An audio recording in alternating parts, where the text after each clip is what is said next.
ሰላም ጤና ይስጥልን ተመልካቾቻችን እንደምን ዋላችሁ እንደምን አመሻችሁ ከአንከር ሚዲያ ዝግጅት ክፍል የአክብሮት ሰላምታችንን እናቀርባለን ከስቱዲዮ ውጪ በመሆን ለዛሬ ያዘጋጀነውን የአንከር የመረጃ ክፍለ ጊዜ እንድትከታተሉ ነው የምንጋብዘው። የአብይ አህመድ አገዛዝ ሌላ ተጨማሪ ቀነ ገደብ በመስጠት እስከ ሰኔ 30 የፋኖ ኃይሎችን ለማጥፋት መጠነ ሰፊ ዘመቻ መክፈቱ ተገለጸ። በጎንደር በጎጃም በአንዳንድ የወሎ አካባቢዎች በተጀመረው መጠነ ሰፊ የማጥቃት ዘመቻ የፋኖ ኃይሎች የመጣውን ኃይል በመመከት ከፍተኛ ኪሳራ ማድረሳቸው ነው ለአንከር ሚዲያ የደረሰው መረጃ የሚያመለክተው። አንድ የፋኖ አመራር ክስተቱን ሲናገሩ ባለንበት አካባቢ እህል ሲከመር እንጂ ሬሳ ሲከመር አይተናናቅም ብለዋል። በከፍተኛ ሁኔታ የአብይ አህመድ አገዛዝ የኪሳራ እየደረሰበት ነው ያለው። አብይ አህመድ እስከ ሰኔ 30 ፋኖ ተዳክሞ አጠቃላይ ጦርነት ከህወሓት ጋር ለመጀመር እቅድ እንዳለውም ነው የሚነገረው። በፋኖ አውደ ውጊያዎች ላይ በማተኮር የሀገራዊ ምክክር ኮሚሽኑ ይዟቸው የመጣውን 8 አጀንዳዎችንም እንደዚሁ መነሻ በማድረግ ወደ እናንተ የምናደርሰውን የአንከር የመረጃ ክፍለ ጊዜ እንድትከታተሉ እንጋብዛለን። ከጋዜጠኛ ሙልጌታ አንበርብር ጋር ነው ዛሬም ዜናዎቹን ወደ እናንተ የምናደርሰው። አብራችሁን በመቆየት ዝግጅታችንን ተከታተሉ። መልካም ጊዜ።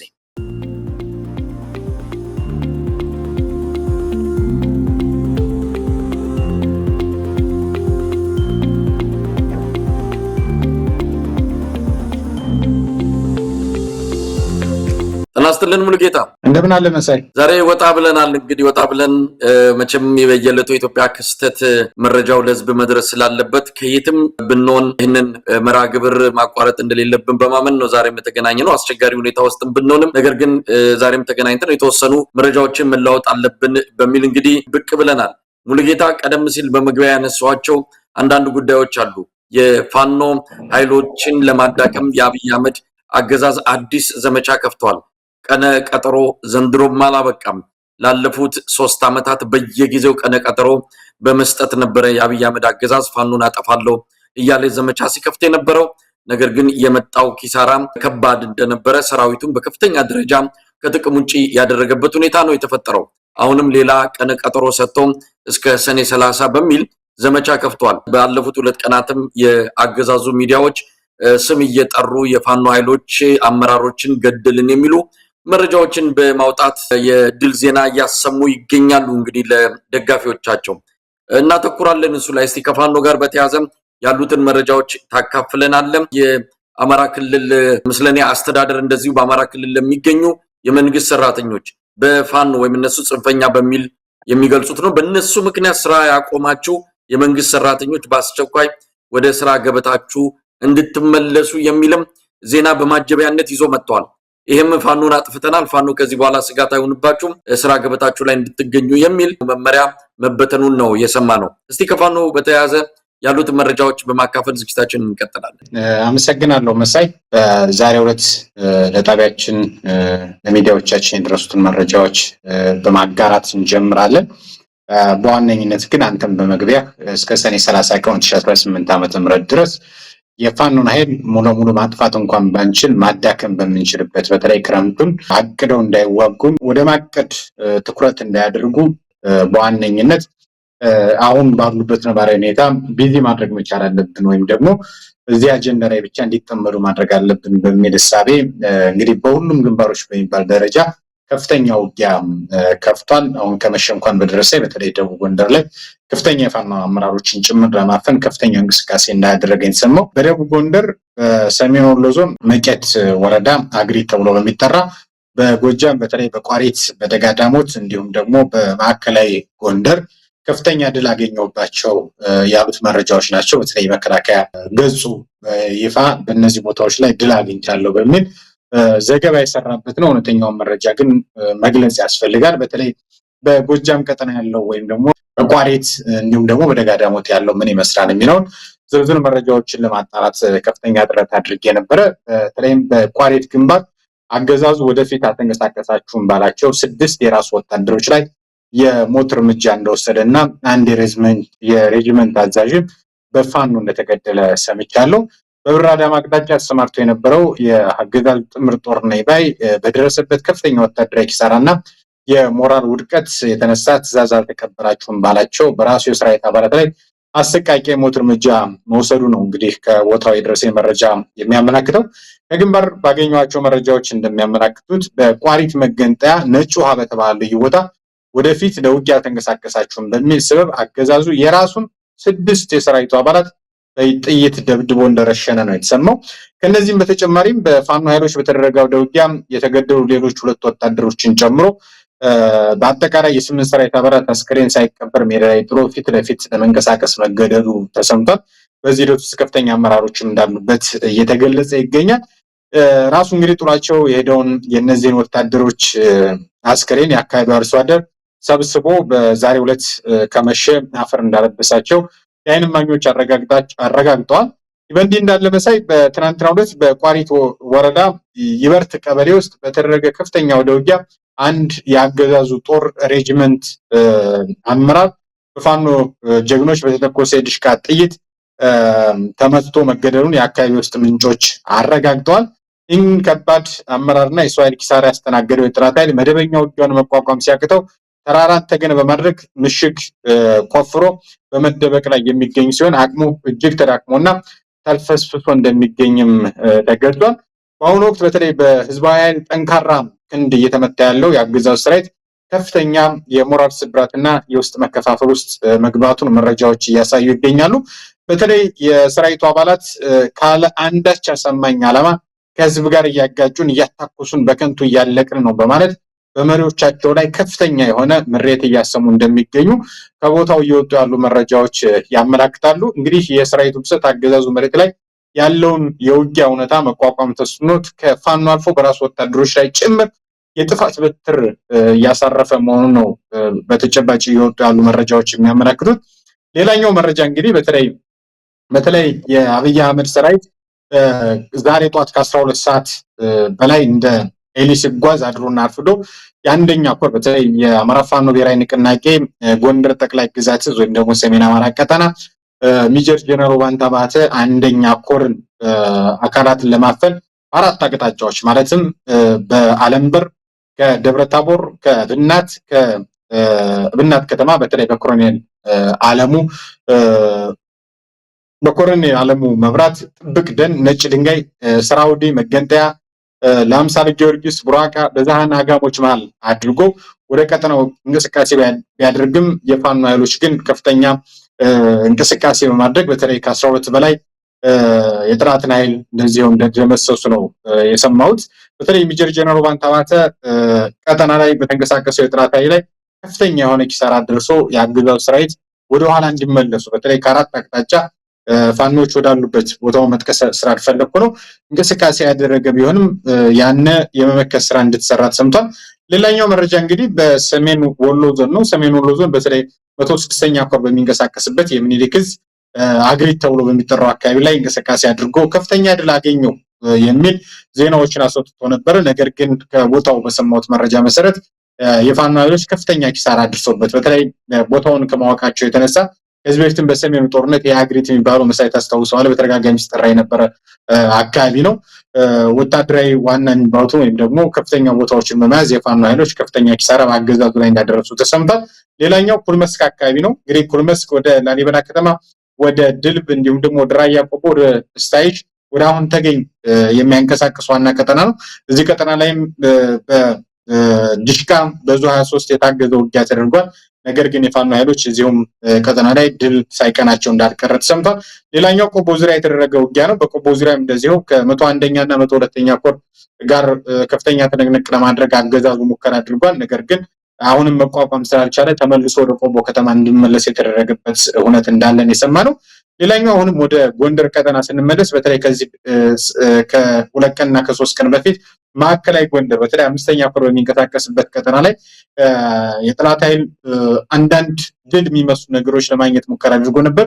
ነገር ግን በአርበኛ ወርቁ ዘገየም በነሻምበል ሙሉ ሰው የሚመራው ሰራዊት ራሱን በማደራጀትና ማቀናጀት የጠላትን ኃይል አይቀጡ ቅጣት በመቅጣት ወደፊት እየገሰገሰ እንደሚገኝ መረጃዎች እየወጡ ይገኛሉ።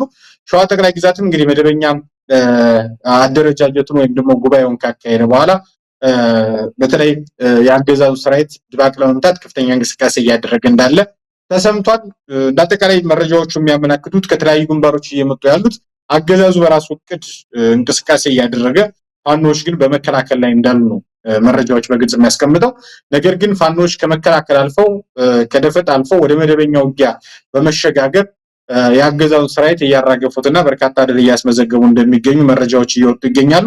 ቅድም አንተም በመግቢያ እንዳስቀመጥከው ሰኔ 30 ቀን 2018 ዓ.ም በተለይ ጥምረት የሚባለው ትብብር የሚባለው አንድ ላይ ከመምጣታቸው በፊት ክረምቱ ግም ከማለቱ በፊት ዝናብ ከመርከፍከፉ በፊት ፋኖችም ወደ እቅድ ሳይገቡ ወይም ደግሞ እቅዳቸውን ለማክሸፍ በሚል ከፍተኛ እንቅስቃሴ እያደረገ ለማዘናጋት ከፍተኛ ጥረት እያደረገ እንደሆነና ፋኖችም ሁለቱንም ክረምቱ ውጊያንም እያቀዱ ከዛ በተጨማሪ ደግሞ የተከፈተባቸውን ውጊያ ቀልብሰው ለመውጣት ከፍተኛ ትንቅንቅ እያደረጉ እንዳሉ ተሰምቷል። እንዲወጡ ያሉት መረጃዎችም እነዚህን ይመስላሉ መሰለኝ። ሙሉጌታ በጣም ነው የማመሰግነው። እንግዲህ ምናልባት የፋኖ ትግል ከተጀመረ አንስቶ ሙሉጌታ የአብይ አህመድ አገዛዝ በርካታ ቀነ ገደቦችን ነው የሰማነው። እንደው ቀናት አለቁ ተቆጥረው ቀነ ገደብ ተሰጥቷቸው መቼም 12ቱም ወራት ዙር ሳይደርሳቸው አይቀርም። በዚህ ቀን ይሄ ቀን እየተባለ ዘመቻ ይከፈታል። ነገር ግን የመጣ ነገር የለም። የፋኖ ቁመና እየገዘፈ የሚቆጣጠራቸው አካባቢዎችም እየሰፉ ከመምጣት ያለፈ አብይ አህመድ እንዳሰበው እንዳቀደው አልሆነለትም። ለሁለት ሳምንት የገባው አገዛዙ የ3ኛ ዓመቱ ሊጠናቀቅ ነው።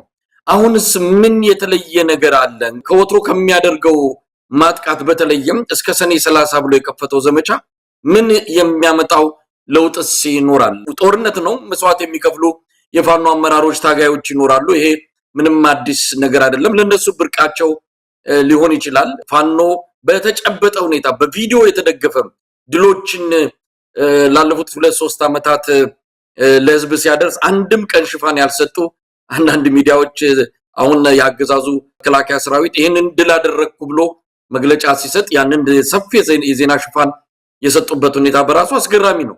አንድም ማስረጃ የለውም። የቪዲዮም ሆነ የፎቶግራፍ ማስረጃ በሌለበት ብዙ ጊዜም ደግሞ አይተናል። ተገደሉ የተባሉ የፋኖ አመራሮች በማግስቱ ወጥተው በቪዲዮ እየወጡ አራኛ አልሞትንም አለን እያሉ የሚገልጹበት ሁኔታ እንዳለ እያስተዋልን ነው። ስለዚህ ምን የተለየ ነገር ያመጣል? ሰኔ 30 ጥቅምት 15 መስከረም 20 እንደዚህ እየተባለ የተካሄዱ ዘመቻዎች በከሸፉበት ሁኔታ ከዚህኛውስ ምን የተለየ ነገር ይጠበቃል ነው ጥያቄው ሙሉጌታ። እንግዲህ አሁን ባለንበት ነባራዊ ሁኔታ አገዛዙ እስከ ሰኔ 30 ባለው ምን ድል ሊያገኝ ይችላል ወይም ደግሞ ምን የተለየ ነገር ሊፈጥር ይችላል ቢባል አጭሩ መልስ ምንም መፍጠር አይችልም፣ የተለየ ነገርም ማምጣት አይችልም የሚለውን መልስ ማስቀመጥ ያስፈልጋል። ነገር ግን ከአገዛዙ እያወጣቸው ካሉት መረጃዎች ከዛ በተጨማሪ ደግሞ በነፃ ጋዜጠኝነት ስም አዲስ አበባ ተቀምጠው ለአገዛዙ የፕሮፓጋንዳ ማሽን ግብዓት የሆኑ በተለይ አገዛዙ የተለያዩ የአልጀዚራ ተብሎ የሚጠሩ አሉና ድግስ በማድመቅ የሚታወቁ ጋዜጠኞች ከሰሞኑ ለየት ባለመልኩ መከላከያ ሰራዊት ተብዬ እያወጣ ያለውን ዜና የማስጮህ በከፍተኛ ሁኔታ እያስተዋልኩ ነበርና እኔ እነሱ እንግዲህ ያው በዚህ በፊት ከቻላችሁ እኩል ሚዛናዊ የሆናችሁ ዘግቡ በሚል አንዳንድ ሰዎች እንዳናገሯቸው አይ ከሁለቱም ገለልተኛ ነን አንዘግብም፣ መከላከያንም አንዘግብም፣ የፋኖንም አንዘግብም፣ አገር ቤት ሆነን ስለ ፋኖ መዘገብ አንችልም። ስለዚህ ያንን ማድረግ ካልቻላችሁ ሚዛናዊ የሆናችሁ ሌሎች ጉዳዮች እንግዲህ የቀጠና ጉዳዮች አሉ። ስለ ሻዕቢያና ስለ ብልጽግና የጦርነት ፕሮፓጋንዳ በሰፊ እንደሚሰሩ ታውቃለህና እነዚህ አይነት ላይ ስሩ ተብለው እንግዲህ አንዳንዶች ለማማከር ሙከራ ተደርጎ ማለት ነው እሺ ወደ ማለት ይለው ነበር። ነገር ግን አሁን አገዛዙ ጫና አድርጎባቸውን አይሁን የምናውቀው ነገር የለም። በሰፊው ለአገዛዙ ፕሮፓጋንዳ ተሰማርተዋል። ይሄን ያነሳውበት ወይም ደግሞ ይሄን አንተም ስታነሳው ደስ ያለኝ ነገር አገዛዙ ከፍተኛ የሆነ ጭንቀት ላይ ስለሆነ ያለ በዚህ ሰዓት ያላገዛችሁኝ በዚህ ሰዓት ይሄን ነገር ያልዘገባችሁ መቼ ልዘግቡ ነው በሚል በማስፈራሪያ እየዘገቡ ያሉ ይመስለኛል። ከዛ በተጨማሪ አገዛዙ ተደጋጋሚ የሆኑ 30ዎችን ዘመቻ አውጇል። ጥቅምት 30፣ ዳር 30፣ መስከረም 30፣ መጋቢት 30 ያላወጀበት የለም። 30ዎቹን ብንደምራቸው እንኳን ከ30 የሚያልፉበት ሁኔታ የተፈጠረበት ሁኔታ ላይ ነን ያለውና ስለዚህ እነዚህን ነባራዊ ሁኔታዎች በአግባቡ ተገመገመ አገዛዙ ያወጀው ዘመቻ ከዚህ ቀደም እንደተደረጉት እንደ ጥቅምት 30 እንደ መስከረም 30 እና እንደ መሰል 30ዎች ሊያደርገው ይችላል። ያሁኑ ግን ለየት የሚያደርገው ፋኖች በአግባቡ መምራትና በአግባቡ ማስተዳደር ካልቻሉ በተለይ ክረምቱን አሁን ላይ በሚያደርገው አገዛዙ እያደረገ ያለው ትንኮሳ በተለያየ መንገድ ነው ትንኮሳ እየከፈተ ያለው። ቅድም ያነሳው ጉዳይ አለ። በተለይ የመንግስት ሰራተኞች የነበሩ ከ2000 በላይ የነበሩ ወደ መንግስት ሰራተኝነት እንዲመለሱ አድርገናል ይላል። ከዛ በተጨማሪ በውስጥ ባለፈው ሳምንት ባቀረብነው በርካታ ባለሀብቶችና የብልጽግና ከፍተኛ አመራሮችን ደላላ በማድረግ የላከበት ሁኔታ አለ። ግማሽ ወደ ትግራይ፣ ግማሽ ወደ ፋኖ፣ ግማሽ ወደ ወላ የላከበት ሁኔታ አለ እና በሁሉም መስክ ነው ዘመቻ የከፈተው። ከዛ በተጨማሪ አሁን ላይ በአደባባይ ይፋ ይውጣ እንጂ የነ ዶክተር ጌዲዮን ጢሞቴዎስ ቡድንም እንደዚሁ በዲፕሎማሲው መስክ የተሰማራበት ስራ ይኖራል ብለን እናምናለን እና ከዚህ አኳያ እነዚህ እውነቶች በተለይ የፋኖን አይን፣ የፋኖን ትኩረት፣ የፋኖን የቀጣይ ክረምት አቅጣጫ የማናጠብ ዋና ዓላማ ይዘው ለመንቀሳቀስ ከፍተኛ ጥረት እያደረጉ ያለበት ነባራዊ ሁኔታ ይመስለኛል። ነገር ግን ፋኖም ይሄን በአግባቡ ይገመግማል። ከዚህ አኳያ አሁን የተከፈተብናን በሁሉም አቅጣጫ የተከፈተውን ትንኮሳ ነው። ምክንያቱም አገዛዙ በሙሉ አቅም መዋጋት በሙሉ አቅም ለማሸነፍ እንቅስቃሴ የሚያደርግበት አቅም የለውም። ፋኖም በአግባቡ ገምግሞ ያንን የመከት አቅም አለው ብዬ አምናለሁ። ስለዚህ ትንኮሳውን በአግባቡ እንዴት ማስቆም እንችላለን፣ ከዛ በተጨማሪ ደግሞ በበጋ ሲዘጋጁበት ለነበረው የክረምት ውጊያ እንዴት ወደፊት መራመድና እንዴት ማጥቃት ይችላሉ የሚሉትን ይገመግማሉ ብዬ አምናለሁ። ከዛ በተጨማሪ አገዛዙ ልክ ቅድም እንዳልኩት መደጋገም እንዳይሆንብኝ እንደ ጥቅምት 30 እንደ መስከረም 30 ዘመቻ ተመሳሳይ ይሆናል። ነገር ግን ዋና ዓላማው በተለይ ትብብሩ ሳይመጣ ቅንጅቱ ሳይመጣ ሰማዩ ሳይዘንብ ቅድሚያ የማናጠብ ስራ ለስራ የሚል ግምገማ ይዞ እንደገባ ለአድማጭ ተመልካቾቻችንም እንዲሁም ደግሞ ይህን እየተከታተሉ ላሉ ለፋኖ አመራሮች ማስተላለፍ እንፈልጋለን። የተለየ ለውጥ አያመጣም። እንደውም በዚህ 2 ቀንና 3 ቀን በሚቀጥሉት ቀናት ማለት ነው ትልልቅ ድሎችን ይዘን መጥተን ለአድማጭ ተመልካቾቻችን የምንናገርበት ይሆናል ብዬ ተስፋ አድርጋለሁ። ማምሻችን ጀምሮ ሙሉጌታ፣ ሰሞኑንም እኔም አንተም በተለያየ መልኩ የደረሰንን መረጃ ለህብረተሰቡ ማካፈላችን ይታወሳል። በተለይ መከላከያ ሰራዊቱ ቁመናው ምን ይመስላል፣ በአሁኑ ሰዓት አብይ አህመድ ራሱንም በተለይ በጣም የቅርብ ከሚላቸው በስተቀር ማመን የማይችልበት ሁኔታ ላይ መድረሱን በከፍተኛ የስጋት ውስጥ እንዳለ ነገ ከነገ ወዲያ ሊፈጠር የሚችለውን አይታወቅም። ያኮረፉ ጀነራሎች አሉ። አሁን ደግሞ ነገሩ እየጠበበ መጥቶ በራሱ ዙሪያ ያሉትንም ማመን በማይችልበት ሁኔታ ብዙዎችን በጥርጣሬ እየተመለከተ የስጋት ዳመና እንዳንዣበበ ነው የሚነገረው። በተለይ መከላከያ ሰራዊቱ በየጊዜው በአውደ ግንባሮች መሸነፉ ይሄ ዝም ብሎ የመጣ አይደለም፣ ሴራ አለ። በሴራ ነው ጀነራሎች እየተያዙ ያሉት እየተገደሉ ያሉት። በተለያየ መልኩ መስመራዊ መኮንኖችም እንደዚሁ የሚጠለፉት በሴራ ነው። የዘር በተለይ የዘር ጉዳይ ሰራዊቱ ውስጥ ገብቶ በከፍተኛ ሁኔታ እያመሰው እንዳለ ነው። አብይ አህመድም ነገሩ እያሰጋው ስለሆነ በጣም የሚቀርቡትን ከዘር ማንነትም ባሻገር እንደ ወደ ሰፈርና መንደር ሁሉ ገብቶ በዙሪያ ያሉትን ሰዎች ብቻ የሰበሰበበት ጊዜ ላይ ነው ያለውና እንደዚህ አይነት በስጋት ያለ ስርዓት ነው እንግዲህ አዲስ መንግስት መሰረታለሁ ብሎ ለመስከረም እየተዘጋጀ ያለው። እንደው በዚህ ከወታደሩ ጋር በተያያዘ አብይ አህመድ የማይድን በሽታ ጋር ነው እየታገለ ያለው። መከላከያ ሰራዊቱ በአጠቃላይ ስርዓቱን ሊፈውሰው ሊያድነው የሚችል አይደለም። እንዲሁ አመርቅዞ በራሱ ጊዜ ሊሞትም ይችላል፣ ወይም ደግሞ የተባበረ የህዝብ ኃይል ሊጥለው እንደሚችል ምንም ጥርጥር የለውም። አብይ አህመድ ግን እየተንገታገተ እንዳለ በብዙ ማስረጃዎች አስደግፎ መግለጽ ይቻላል። አንዳንዶች በየቴሌቪዥን ስክሪኑ ላይ እየወጣ ስለ ልማት ስለተለያየ የማይጨበጡ ነገሮችን እያነሳ ሲናገር መንግስቱ ያለ ይመስላል። እውነት ያለው የአብይ አህመድ ስርዓት በኢትዮጵያ መገናኛ ብዙሃን ስክሪን ላይ ብቻ ነው። መሬት ላይ በብዙ መልኩ እየደቀቀ የመጣ እንደሆነ ማሳያዎችን በደንብ መግለጽ የሚቻል ጉዳይ ነው። ለማንኛውም ከወታደሩ አንፃር አሁንም መረጃዎች እየመጡ ነው። ግን የአብይ አህመድ እድል ዕጣ ፈንታ ምንድነው? እውነት እንዳሰበው ፋኖን አጥፍቶ ከህወሓት ጋር ብቻ ፊት ለፊት ሊገጥም ወይስ እንደው እድሌን ልሞክር ጊዜ መግዣ ነው እንዲህ ያልኩኝ እያዳከምኩ እችን 3 ወር ገፋና መንግስት መሰርታለሁ ምንድነው እቅዱ ማለት እንችላለን? እንደው ሙሉጌታ እያደረገ ካለው እየደረሰበት ካለው ኪሳራ ከሚንገታገተው ነገሮች ተነስተ ምን ማለት ይቻላል? አመሰግናለሁ መሳይ። አንድ መረጃ እናጋራም። የአማራ ፋኖ ብሔራዊ ንቅናቄ ወሎ ቤት አማራ ምኒልክስ ትናንት አንድ መረጃ ይፋ አድርጓል። ይህም መረጃ ከግንቦት 15 እስከ ሰኔ 16 ቀን ባለው ጊዜ ውስጥ በአንድ ወር ውስጥ ከ420 በላይ የሰው ኃይል ከ322 በላይ የጦር መሳሪያ እና ከ28 ሺህ በላይ ተተኳሽ ወደ ምኒልክ እዝ ገቢ እንደሆነ ይፋ አድርጓል። ይሄ ቀላል መረጃ አይደለም።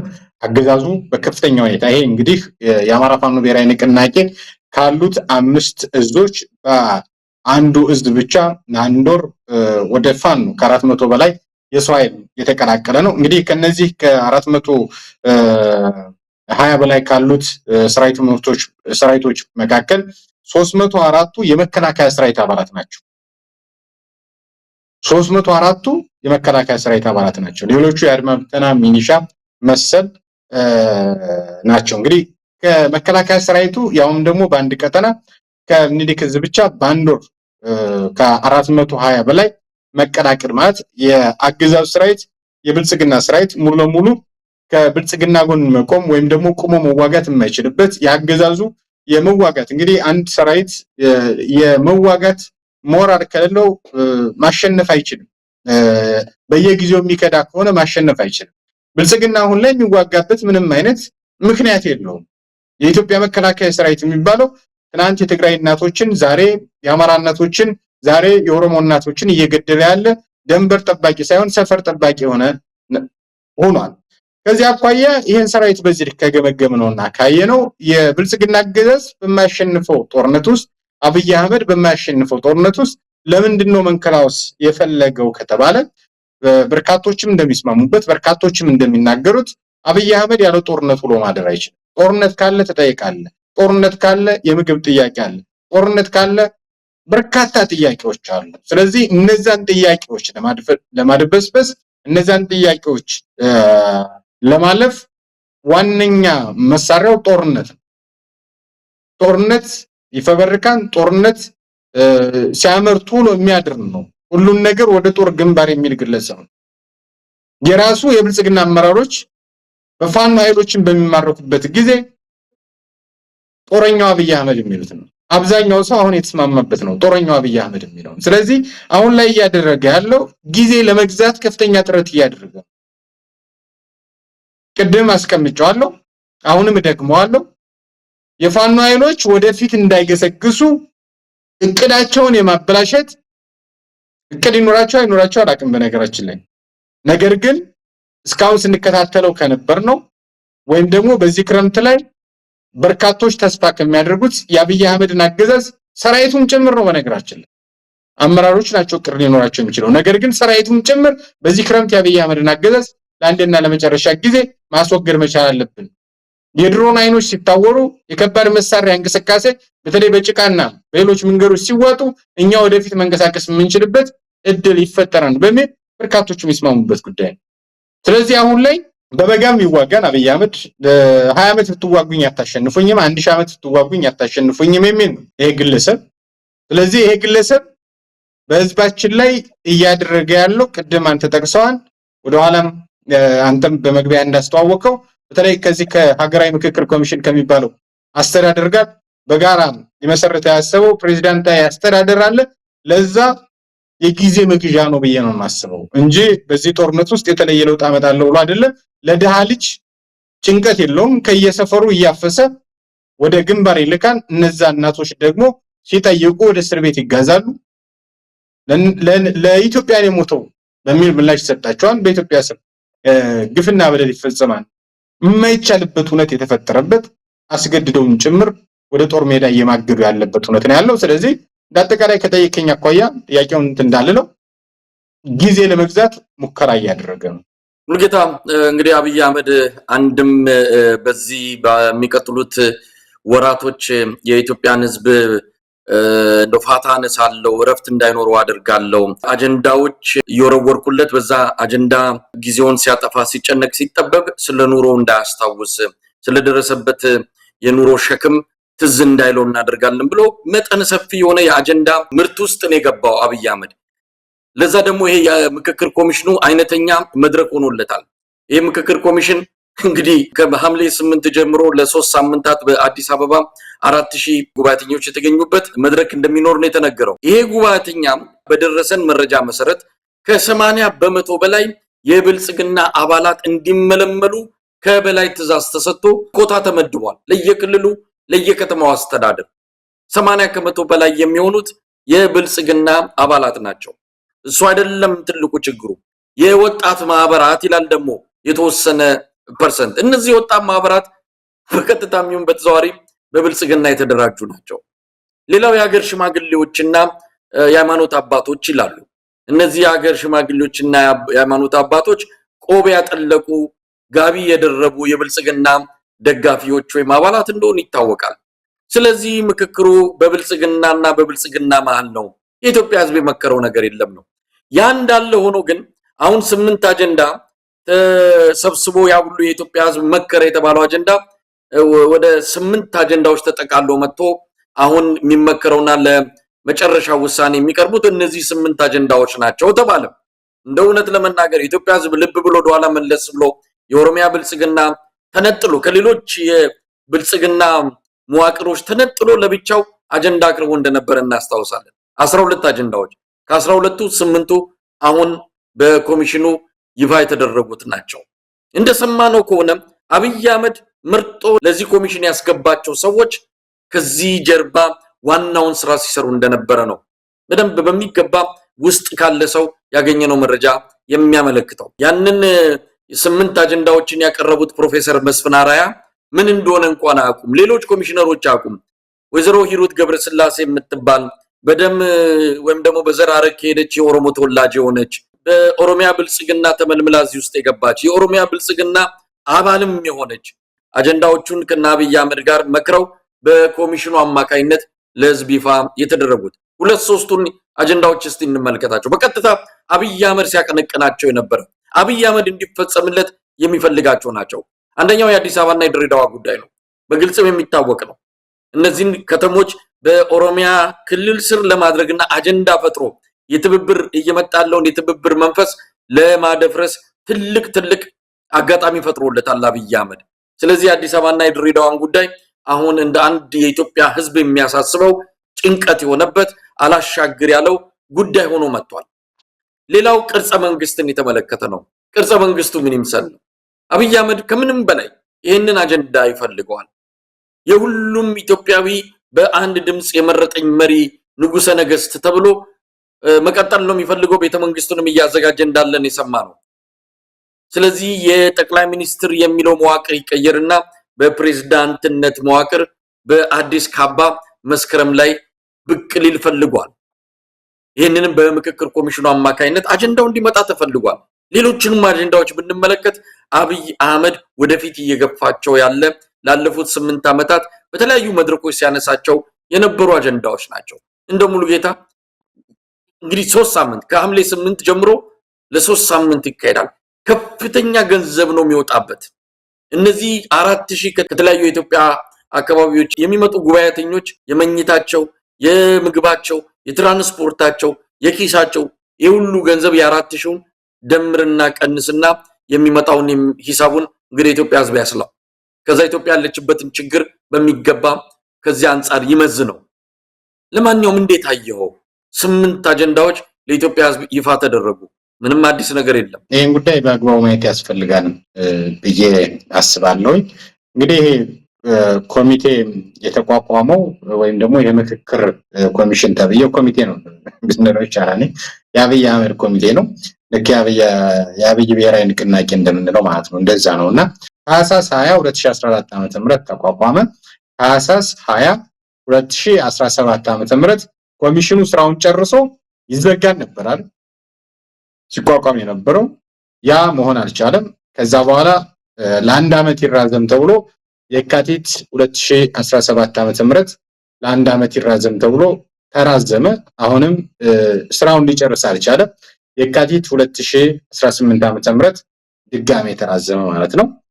ሲራዘም የነበረበት ዋነኛ ምክንያት በተደጋጋሚ የኮሚሽነሩ ዋና መሪ ፕሮፌሰር መስፍን አራያ በተደጋጋሚ እንደተናገሩት አገራዊ ነባራዊ ሁኔታው ስላልፈቀደልን በሚል ነው በተደጋጋሚ ሲራዘም የነበረው። ጉዳዮቻችን መጨረስ ስላልቻልን በሚል ማለት ነው። ስለዚህ አገራዊ ሁኔቱ እንዳይፈቅድ ያደረገበት ዋነኛ ምክንያት የጦርነት ቀጠና ስለሆነ ነው። እንግዲህ በኢትዮጵያ ጉዳይ አሁን ላይ ብልጽግና መወሰን አይችልም። በኢትዮጵያ ጉዳይ መወሰን የሚችሉት ብልጽግና አንደኛው ኢንቲቲ ነው። ፋኖ የመወሰን ሚና አለው። ምክንያቱም አልቀበለውም ካለ አልቀበለውም፣ ህወሓት አልቀበለውም ካለ አልቀበለውም። ምክንያቱም ክልሉን እያስተዳደረ ነው። ጌታቸው ረዳ የትግራይ ወኪል ሊሆን አይችልም። ምክንያቱም አያውቀውም ያን ማህበረሰብ ከተፈናቀለ ቆይቷን ተፈናቃይ እና አረጋ ከበደ ባለፈው እንደገለጽነው የአማራ ህዝብን ሊወክሉ አይችሉም። የአፋብን የህዝብ ግንኙነት መምሪያ ኃላፊ አርበኛ አስረት ማረ ዳምጤ እንደተናገረው የተመረጡት 3% ምናምን ነው። 97% በላይ ባለው ማህበረሰብ ምርጫ አልተደረገም። ስለዚህ ውክልና የላቸውም። በብልጽግና ቋንቋ እናውራ ከተባለ ባለፈው ሙሉ ለሙሉ እዚህ በፊት ተወክለው የነበሩትን ከ2013 ላይ ጊዜያቸውን ጨርሰዋል ማለት ከዚህ በኋላ የሚወከል የለም ማለት ነው። ከዛ በተጨማሪ በዚህ ሂደት ውስጥ እንሳተፋለን እያሉ ያሉት ወይም ደግሞ አጀንዳችን አስገባን ሲሉ የነበሩት በለጠ ሞላ እና አረጋ ከበደና መሰሎች ናቸው። አንድ አይነት አጀንዳ ያላቸው ግለሰቦች ናቸው። ሌሎቹም እንደዚሁ ተመሳሳይ። ሌሎቹ ደግሞ አሁን ላይ ማድረግና ለማድረግ ለምሳሌ በአማራ ጉዳይ ለመወያየት ብልጽግና አማራ ክልል ላይ እንደዚህ ይደረግ ብሎ ትዕዛዝ ቢሰጥ ማድረግ አይችልም። ፋኖ ግን መንገድ ይዘጋ እዚህ አካባቢ ላይ እንደዚህ አይነት እንቅስቃሴ ገደብ ጥያለሁ ብሎ ገደብ ቢጥል ያንን ማድረግ የሚችልበት ሁኔታ አለ። ስለዚህ ብልጽግና በዚህ ሂደት ውስጥ እንግዲህ ይሄ የብልጽግና ምክክር ኮሚሽን ነው፣ የሀገራዊ ምክክር ኮሚሽን አይደለም። ብልጽግና ለራሱ እንዲያመች አንተም በግልጽ አስቀምጠዋል። ለምሳሌ የሃይማኖት ጉዳይ ይላል። በሃይማኖት ጉዳይ እኮ ከፍተኛ በደልና ግፍ እየፈጸመ ያለው ስፖንሰር እያደረገ ግጭት እየፈጠረ ያለው ብልጽግና ነው። የኢትዮጵያ ኦርቶዶክስ ተዋሕዶ ቤተክርስቲያንን እኮ ለማፍረስ በሚሰራበት ጊዜ የአዲስ አበባ ከተማ አስተዳደር ምን አይነት ሚና ወስዶ እንደነበር እናውቃለን። አዳነች አቤቤ ሚዲያዎችን ሰብስበው ሎቢ አድርገው የነ አቡነ ሳዊሮስ አጀንዳ ህጋዊ እንደሆነ ለማሳመን ከፍተኛ ጥረት ሲያደርጉ ነበር። መንግስት ከኋላ ስፖንሰር ሲያደርግ የነበረ ጉዳይ። የሙጆሊሱን ጉዳይ በተመሳሳይ፣ የወንጌላውያን ጉዳይ በተመሳሳይ፣ ሌሎችም ጉዳዮች እንደዚሁ በተመሳሳይ ኢትዮጵያ ውስጥ ግጭት ከተፈጠረ ባለፉት 8 ዓመታት ብልጽግና ነክ ግጭት ነው የተፈጠረው። ሁሉም ሰው ያውቃል። ስለዚህ የሃይማኖት ጉዳይ ከዚህ አኳያ የሚታይ ነው። ሌላኛው ማህበራዊ፣ ኢኮኖሚያዊ እንዲሁም የአርሶ አደሮችና የአርብቶ አደሮች ጉዳይ ይላል። እንግዲህ በአፋር ህዝብና በዚህ ሶማሌና አፋር መካከል የኢሳዎች ግጭት በሚል በተደጋጋሚ እንሰማለን። በዛ ግጭት እኮ የብልጽግናው ምክትል ፕሬዝዳንት እና ደንፋራ ስፖንሰር የሚያደርጉት ግጭት ነው። ግፍን እየፈጸመ ያለው የብልጽግና አገዛዝ ነው። ስለዚህ የብልጽግና አገዛዝ ደግሞ 97% ተመርጫለሁ እያለ ቅድም አንተ ይፋ ባደረከው መረጃም ኮሚሽነሩ የማያውቁት አጀንዳ ለወዴድ ብልጽግና የቀረበችው ሂሩት ገብረስላሴ ፒክ ያደረገችው ወይም ደግሞ ከብልጽግና የተሰጣትን አጀንዳ ይዛ መጣ እንዲነበብ ያደረገችው አጀንዳ። የኢትዮጵያ አጀንዳ እነዚህ አይደለም። በነገራችን ላይ የኢትዮጵያ በተለይ በኢትዮጵያ ታሪክ ማንነት በሀገር ምስረታ ሂደት ላይ የሚያጋጩና የሚያጣሉ ጉዳዮች ምንድናቸው ተብለው ተለይተው መወያየት ነበረበት። እዚህ ውስጥ አለ የለም። ከዛ በተጨማሪ አንተም አንስተዋል የፌደራል ከተሞች ጉዳይ አብይ አህመድ ነው እያጦዘው ያለው። ከዚህ በፊት ኢትዮጵያ ህዝቦች ኖረውባታል። የአዲስ አበባም ጉዳይ የድሬዳዋም ጉዳይ ከትናንት በባሰ ዛሬ ላይ ነው አደገኛ ትርክት እየመጣ ያለው። አብይ አህመድ ነው በፓርላማ ድሬዳዋ ትናንት እንትና የሚኖርበት ዛሬ እንትና የሚኖርበት እያለ ግጭት እየፈጠረ ያለው። አዲስ አበባም በተመሳሳይ ኦሮሞ ጠል ማህበረሰብ አለ አዲስ አበባ ውስጥ እያለ በአደባባይ የሚናገረው እሱ ነው።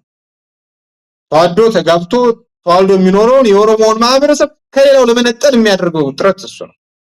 ወንጀለኛ ግለሰብ ነው። በነገራችን ላይ ያለው እስካሁን በተናገረው በሰራው ህዝብ ጨፈጨፈው አይደለም፣ ጦርነት በመራው አይደለም፣ በአደባባይ በተናገራቸው ንግግሮች ለወንጀል መቅረብ ያለበት ግለሰብ ነው። የጥላቻ ንግግር በመናገር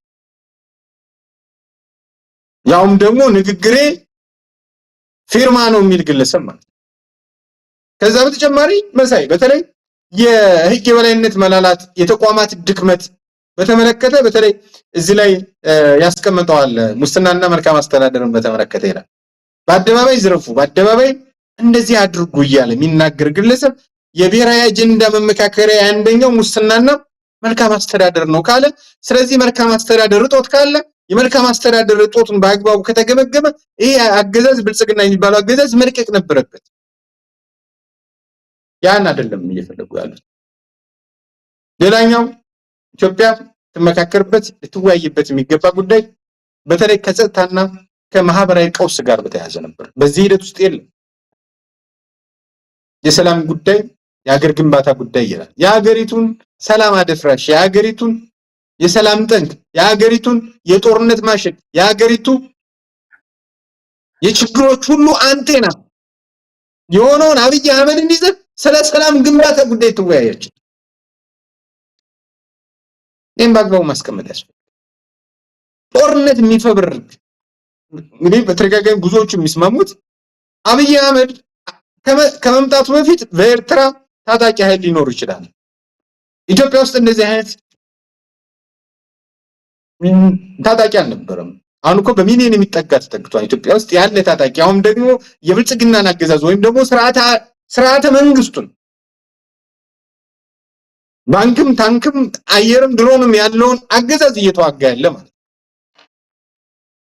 ይሄ የተፈጠረው ብልጽግና ዘመን ነው። ይሄን የፈጠረው ማን ነው? አብይ አህመድ ነው። የራሱ አይደለም። በነገራችን ፋኖን የፈጠረው ማን ነው? አብይ አህመድ እንዲዋጋ ያስገደደው ማለት ትናንት እኮ የአማራ ወጣት መሳሪያ ከማንሳቱ በፊት ጦርነት ከመጀመሩ በፊት በማርያም በኢየሱስ ወላሂ ብሎ ጠይቋል። አይደል? ሁለተኛ ሰልፍ አንወጣም ጥያቄያችን ይመለስ በሚል በተደጋጋሚ ጠይቀው ነበር። ወደ ጦርነት እንዳንገባ አይ እናንተ ታለቅሱንም አታመጡም ሁልጊዜ በቃን ማለት ነው ማቀራራት ነው የምትችሉት በሚል ጦርነት የፈጠረው እኮ ብልጽግና።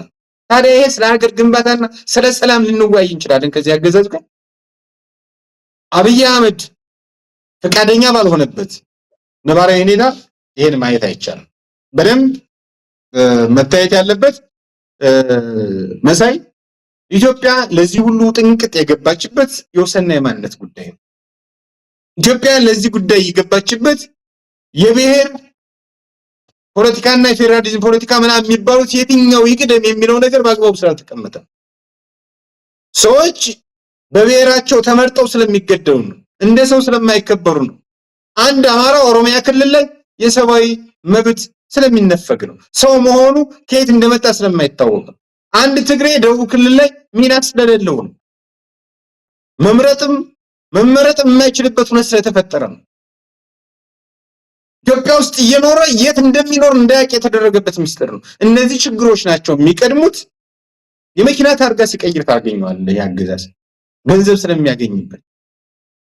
ነገር ግን መፍትሄ ማብጀት ላይ በጣም አነስተኛ። ሌላው ግን እነዚህ ጉዳዮች የተመረጡት ለምንድን ነው ከተባለ ሀገራዊ ምክክር ኮሚሽን አድርጌያለሁ ኑ ተወያዩ ብላቸው በወቅቱ አልተወያዩም።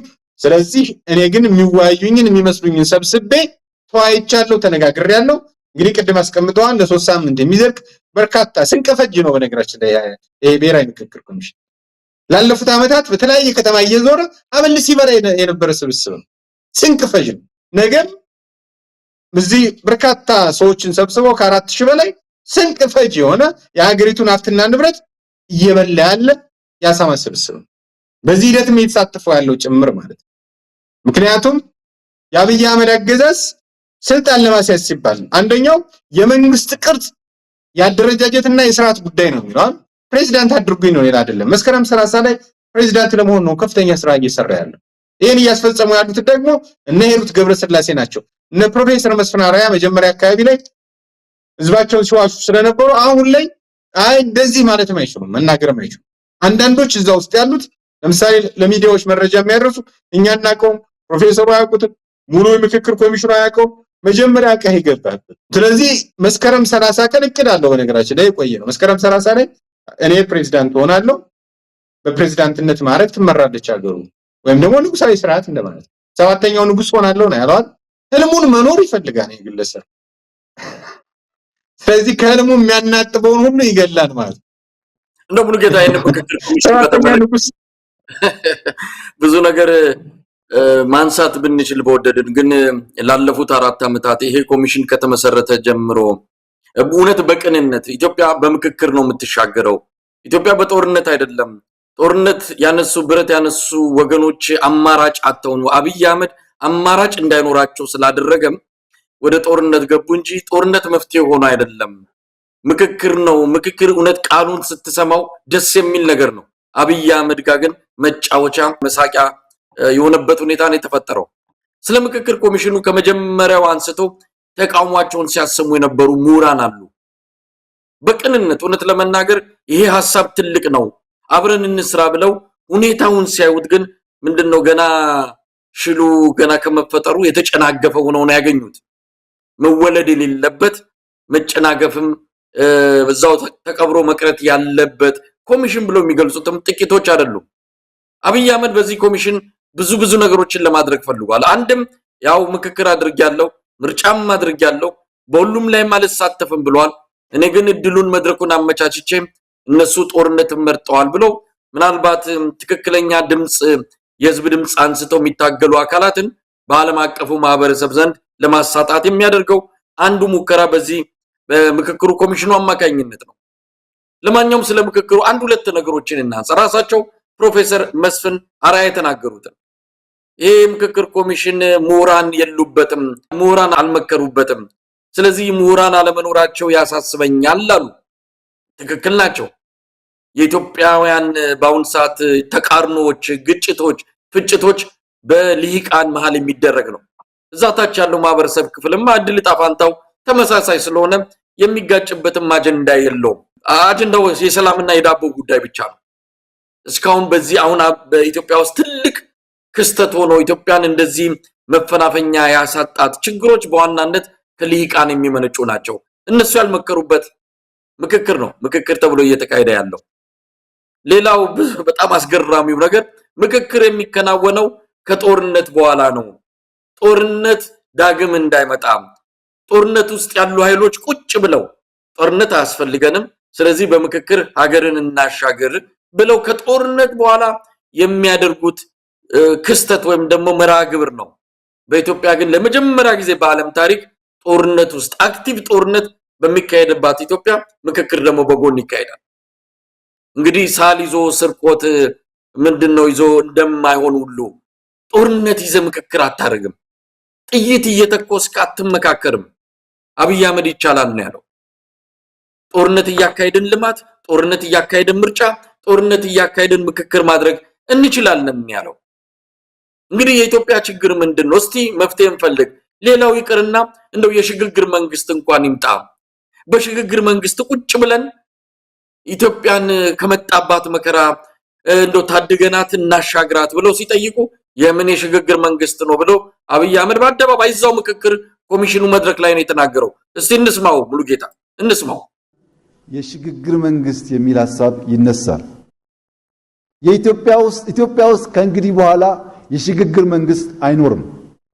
ኢትዮጵያ ውስጥ የሚኖረው በምርጫ የተመረጠ መንግስት ብቻ ነው። በህዝብ ውሳኔ የተመረጠ መንግስት ብቻ ነው። ለምን እንኳን እንደ እድርና ቁብ ሰብሰብ ብለን ተውትና አሁን ባለንበት ቁመናም ጠንክረን የምናስበው መከወን ችግር ሆኗል። ለምን ሽግግር ይላሉ ያላችሁ እንደሆነ በቀላሉ መሃላችን ገብተው ሊጫወቱ፣ ሊከፋፍሉ፣ ሊበትኑ የሚፈልጉ ኃይሎች የሚያዩት ሐሳብ እንጂ የኢትዮጵያን ሐሳብ አይደለም። ኢትዮጵያውያን ወጣ ብለው ከነሱ ቋንቋ ውጭ ካለ ሰው ጋር ሲነጋገሩ ያደጉ የሰለጠኑ ይመስላቸዋል። የስልጣኔ ምንጭ ግን እኛ ኢትዮጵያውያን ነን። ሙሉጌታ እንግዲህ አብይ አህመድ ይህንን የተናገረው በምክክር ኮሚሽኑ መድረክ ላይ ነው። ከዚህ በኋላ ይሄ ምክክር ኮሚሽን በህይወት መኖሩ በራሱ አስገራሚ ነው። እንደው እነ ፕሮፌሰር መስፍን አርአያ ህሊና ቢኖራቸው ስለራሳቸው ስለ ሰውነታቸው ቢጨነቁ ኖሮ የዛን ቀን ነበረ ከዚህ ምክክር ኮሚሽን ራሳቸውን ማግለል የነበረባቸው። ለማንኛውም አብይ አህመድ እንደ ካርታ እየሳበ የጭንቅ ጊዜ ሲመጣበት የሚጫወትበት አንድ የፖለቲካ ክንፉ እንደሆነ የምክክር ኮሚሽኑ በደንብ የሚታወቅ ጉዳይ ነው። እና መጨረሻውስ ምንድነው? በዚህ ምክክር እውነት ለመናገር ኢትዮጵያ ትሻግራለች? አብይ አህመድ ከምርጫ ውጪ ወደ ቤተ መንግስት የሚገባ የለም አለ። እንግዲህ እንዲህ አይነት ምርጫ አካሂዶ ነው ከምርጫ ውጪ ስልጣን ማግኘት አይቻልም የሚለው። እንዲህ አይነት መቀለጃ የሆነ ምርጫ ሲጀምር አሁን እንግዲህ መጨረሻ ፋይናል የሚባለውን 8 አጀንዳዎች አመጣል፣ ለራሱ በሚጠቅም መልኩ ማለት ነው። ፋይናል የሚባለውን በሂሩት ገብረስላሴ በኩል አቅርቧል። ይሄም ከመቅረቡ በፊት ግን ምን ብሏል? ስለ ሽግግር መንግስት እንዳታስቡት አጀንዳ ማለት ነው። ይሄን ነገር እንዳታስቡ፣ እንደዚህ አይነት ነገር በዚህ አጀንዳ ውስጥ ወይም ደግሞ በዚህ ምክክር ውስጥ እንዳታካትቱ።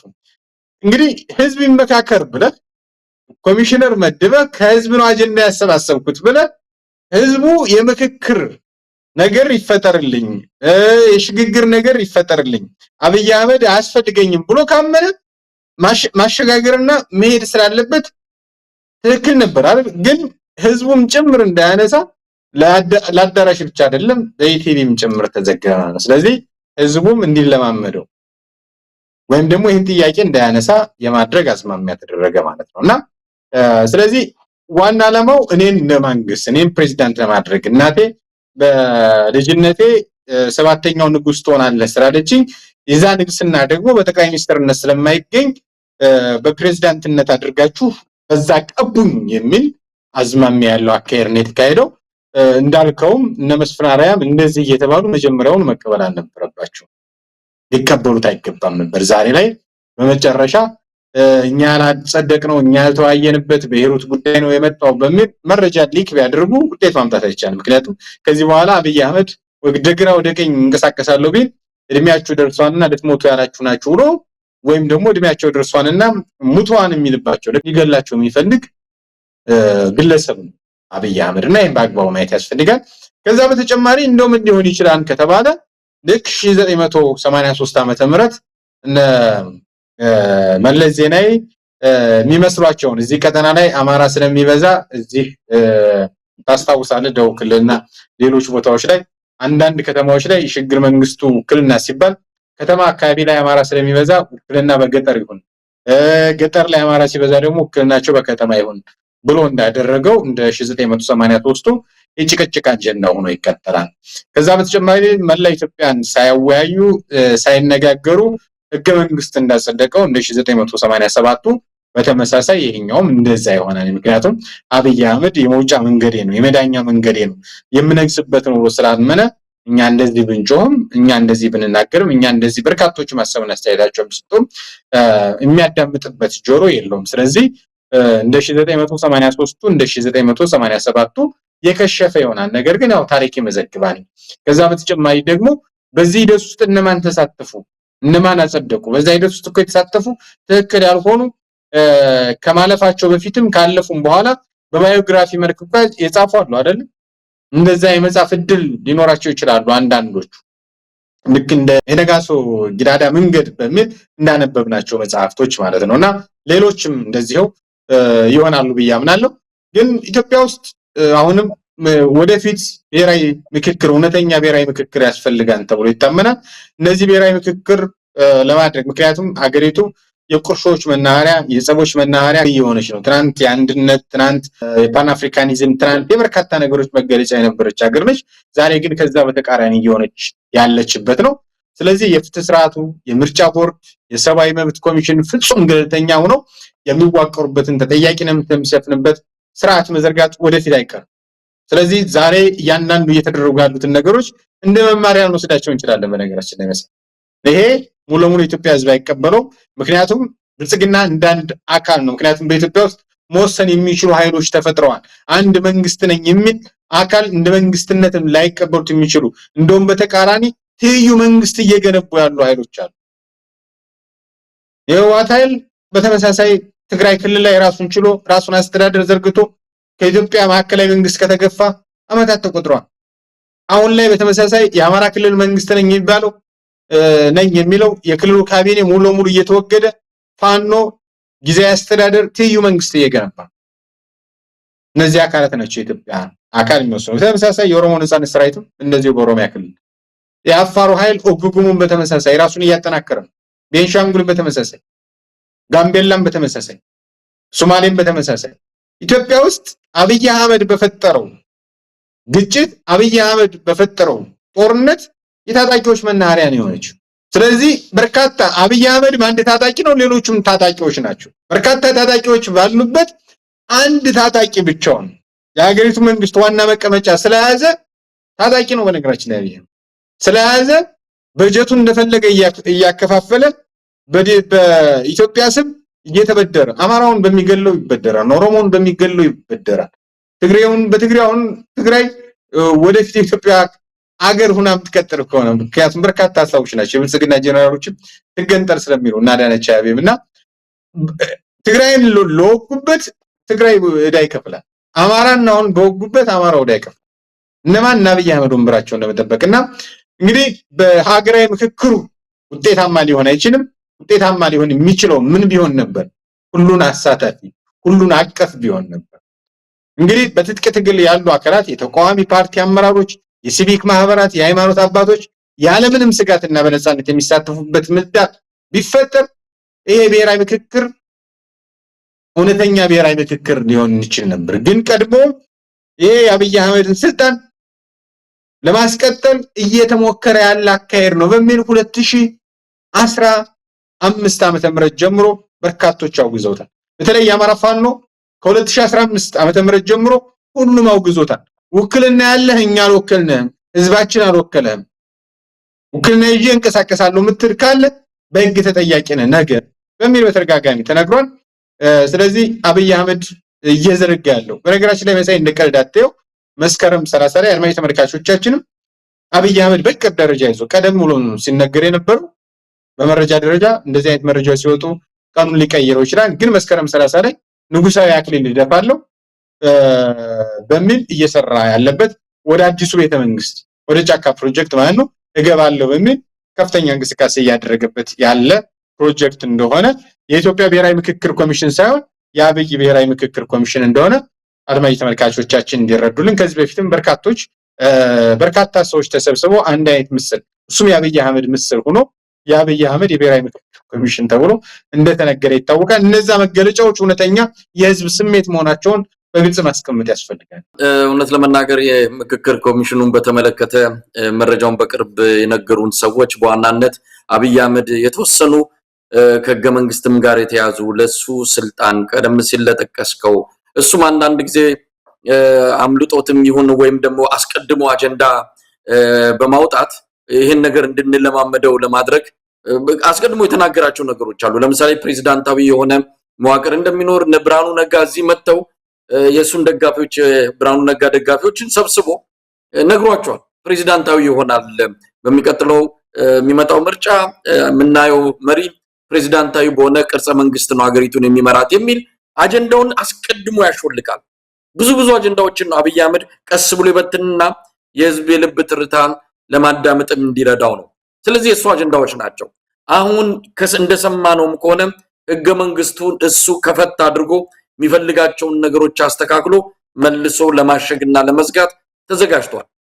ለዚህም የምክክር ኮሚሽኑን የፈለገው በዋናነትም ምን ጉዳዮች በህገ መንግስቱ ውስጥ ይሻሻሉ የሚሉትን በእነሱ መንገድ በእነሱ በኩል በኢትዮጵያ ህዝብ መክሮ ያመጣው ነው በሚል ነገ ከነገ ወዲያ የአብይ አህመድ ህገ መንግስት ተዘጋጅቶ ሊጸድቅ እንደሚችል ነው እየተነገረ ያለው።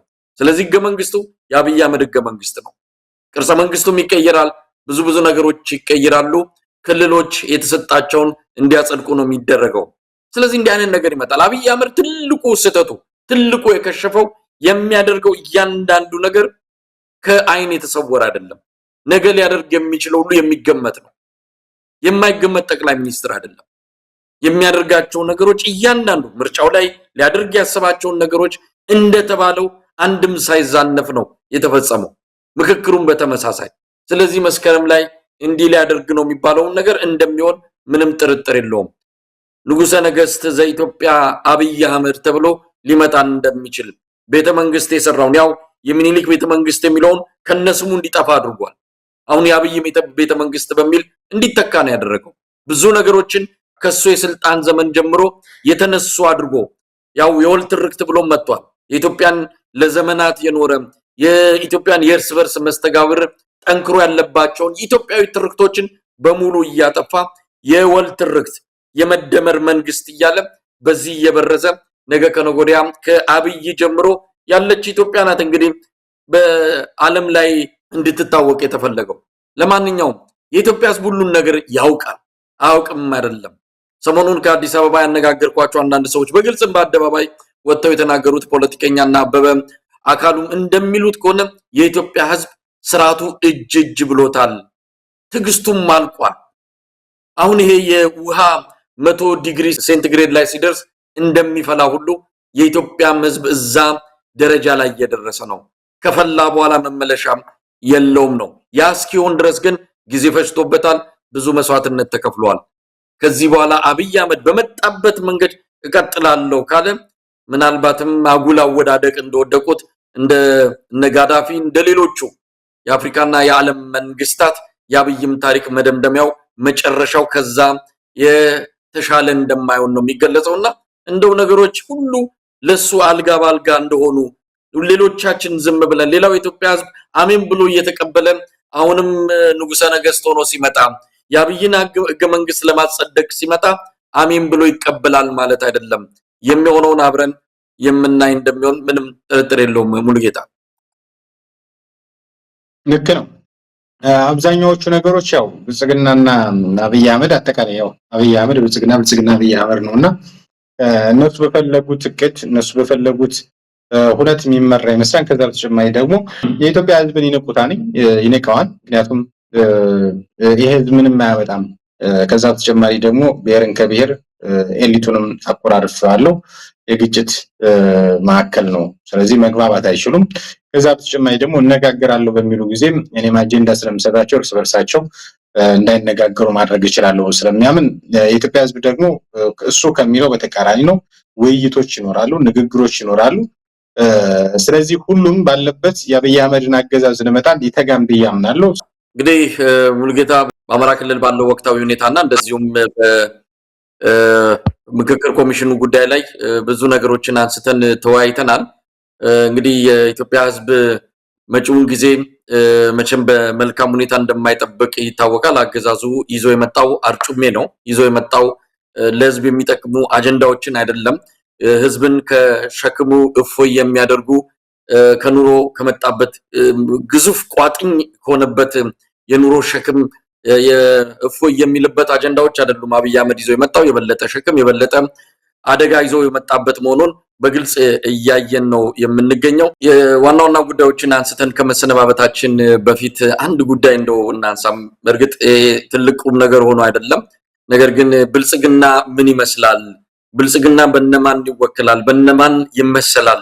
እነማን ናቸው ብልጽግናን አደባባይ ላይ የሚያሳዩት የሚሉትን ነገሮች ስናነሳ ቶሎ ብሎ ከሚመጡልን ሰዎች አንዱ ጋዜጠኛ ብሎ ራሱን የሚጠራው ከዚህ በፊት ምናልባት በጋዜጠኝነት ህይወት ውስጥ ኖሮ የሰራው ስራም ካለ ብዙም የሚታወቅለት አይደለም። ለማንኛውም ይሄ ግሩም ጫላ የሚባል ሰው ሰሞኑን አንድ ጉዳይ አነሳ። በየጊዜው የሚያነሳቸው ነገሮች አጀንዳ ለመሆን መድረክ ለመቆጣጠር ትኩረት ለመሳብ የሚያደርጋቸው ነገሮች እንዳሉ ሆነው ሰሞኑን ያነሳው ከዚህ ከአዲስ አበባ ብልጭልጭ ፕሮጀክት ጋር የአብይ አህመድ አዲስ ገጽታ ጋር በተያያዘ ያነሳው ሐሳብ አስገራሚ ስለሆነ እንደውም ብዙ ሰዎች የሱን ጽሁፍ ስክሪንሻት እያደረጉ ሐሳባቸውን ሲገልጹ ተቃውሟቸውንም ሲያሰሙ እኔም የዛ ተሳታፊ ሆኜ ስሜቴን ገልጬበታለሁ። በተለየ ሁኔታ ነው ያየሁት ፖስቱ፣ ግን በጣም አስገርሞኛል። ሙሉጌታ ብዙ ነገሮችን ስለዚህ ልጅ ልናነሳ እንችላለን። አዲስ አበባ መብራት በግድ እንዲያበሩ ህንፃ ያላቸው መኖሪያ ቤት ያላቸው በተለይ አብይ አህመድ ማታ ማታ አዲስ አበባን ሳያት ቦግ ብላ እንድትታይና በዚህም የሰው አእምሮ ተጨምድዶ ሌላ ነገር እንዳያስብ በቃ አዲስ አበባ ማለት እንዲህ ናት፣ ብርሃን ናት፣ የደመቀች ናት የሚል በዚህ መልኩ እንድትሳል ስለሚፈልግ በአስገዳጅ ሁኔታ ባለ ህንፃዎች በዛ አካባቢ ቤት ያላቸው በሙሉ መብራት ተመሳሳይ መብራት እንዲያስገቡ ተደርገው ሌሊቱን ሙሉ መብራቱን እንዲያበሩና ለአዲስ አበባ ድምቀት እንዲሰጡ አስገዳጅ መመሪያ እንደተላለፈ እናውቅ ነበር። ያው ያ ተግባራዊ ተደርጓል። አሁን ይመስለኛል አንዳንድ ባለሀብቶች ወይም ደግሞ መብራቱን እንዲበራ የሚያደርጉ በዛ የህንፃ ባለ ይዞታዎች ከቅርብ ጊዜ ወዲህ መብራቱን እያበሩ አይደለም መሰለኝ። አዲስ አበባ ትንሽ ድንግዝግዝ ጨለማ ውጧታል። ይሄ ያበሳጨው ግሩም ጫላ ለመንግስት ጥቆማ እየሰጠ ነው። ይሄ ነገር በቋሚነት ማብራት አለባቸው፣ መብራቱ እንዲጠፋ መደረግ የለበትም፣ የአዲስ አበባ ውበት እየቀነሰ ነው የሚል ጽሁፍ ይዞ ወደ መድረኩ ሲመጣ ጊዜ ብዙዎች ተደንቀዋል፣ ብዙዎች ተገርመዋል። እንደው እንዴት አየው ይሄ ልጅ? በእርግጥ ብዙ ነገሮችን አንስቷል። ስለሱ የኋላ ታሪክም መረጃዎችን በደንብ ዘርግፎ መግለጽ ይቻላል። የማይክደው የማይሻገረው ነገ ከነገ ወዲያ እውነተኛ ፍርድ ሲመጣ ከየህዝብ እንባ የህዝብ ገንዘብ ዘርፎ በአሁኑ ሰዓት እሱ እያደረገ ያለውን ነገር በደንብ በማስረጃ ተጠናክሮ የተቀመጠ ጉዳይ ነው። ለማንኛውም ይሄን ልጅ እንዴት ታዘብከው? ግለሰቡን ለብቻ አይደለም ማየት ያለብን፣ ብልጽግና ምን ይመስላል የሚለውንም በዚህ ሰው ውስጥ ስለምናይ ብዬ ነው። እኔ ልጅየውን ማቀው ሲጂቴን የሚባለው ሚዲያ ላይ ቴዲ አፍሮን ኢንተርቪው አድርጎ ነው ታስታውስ ከሆነ እንግዲህ ከዛ በኋላ ባለፈው ደግሞ ቴዲን ተቃውሞ ሲሳደብ አየሁት። እንግዲህ አንዳንድ ጊዜ የበላበትን ወጨት አትስበር የሚባለው እንደሱ አይነት ነው። በተለይ የብልጽግና ደጋፊ ከሆነ በኋላ ያገኛቸው ጥቅማ ጥቅሞች አሉ። ብልጽግና ውስጥ ደግሞ አገልግሎት ከሌለህ ትረሳለህ።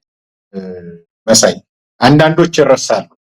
አንዳንዶች ምንም እየሰራህ አይደለም ተንቀሳቀስ እንጂ ሲባሉ በድንጋጤ ይመጡና ሙሉ ለሙሉ ሄደው የሚዳተሙት ከህዝብ ጋር ነው።